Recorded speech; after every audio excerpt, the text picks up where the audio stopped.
I decided to study the ancient philosophers for 1 week to see if they knew anything that we have forgotten. Let's start in ancient India with the Buddha, who saw that our suffering comes from our attachment to things and our aversion to other things. Life is constantly changing, and when we cling to things like identities and expectations, we end up unhappy and frustrated. At its core, Buddhism teaches how to stop creating unnecessary suffering in your life. Traveling 3,000 miles from India to ancient Greece, we find the pre-Socratic philosophers, who were the first people to shift from a world of gods to a world of reason and inquiry. There are many competing explanations of the world during this time, whether it was Heraclitus and Parmenides debating the nature of change, or Democritus being the first person to propose an atomized world. But more important than the actual ideas they were discussing was the process of debate that they were carrying out. This is really the foundation of philosophy. Most of you may know who came after. It was Socrates, Plato, and Aristotle. Socrates pursued truth from questioning. He believed that living well required examining your own beliefs. He went so far as to say that the unexamined life is not worth living.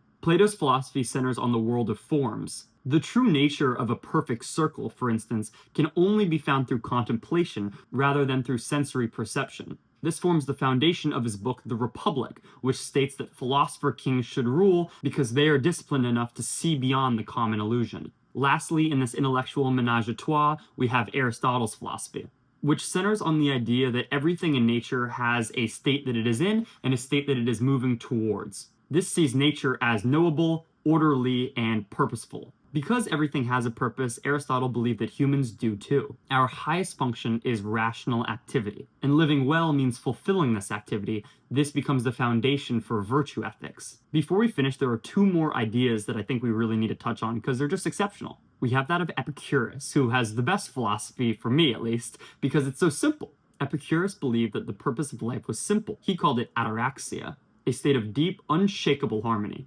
Epicurus grounded happiness not in luxury, but in simple pleasures, building meaningful friendships and discovering more about yourself and the world. And last but not least is the Native American philosophy. I just think they were so dead on. They saw that the world was deeply interconnected and had respect for the living systems all around them. We are part of a larger web where everything has value and purpose. I think we in the modern world could learn a lot from this Native American view. This history of philosophical ideas really shows how humans deeply care about understanding the world around them. Every idea builds off one another, and we can see ourselves in this long chain of ideas that has stretched back throughout history. We are not alone in trying to understand the world. We are part of something much bigger. We are part of a much bigger project, which is the cultivation of human knowledge. Knowing that so many people throughout history have struggled with the same ideas that we all struggle with is kind of freeing in a way. This is the purpose of Max Depth. I love discussing ideas like this, and if you do too, you should follow along because we're not stopping anytime soon. Thanks so much for watching, and I'll see you next time.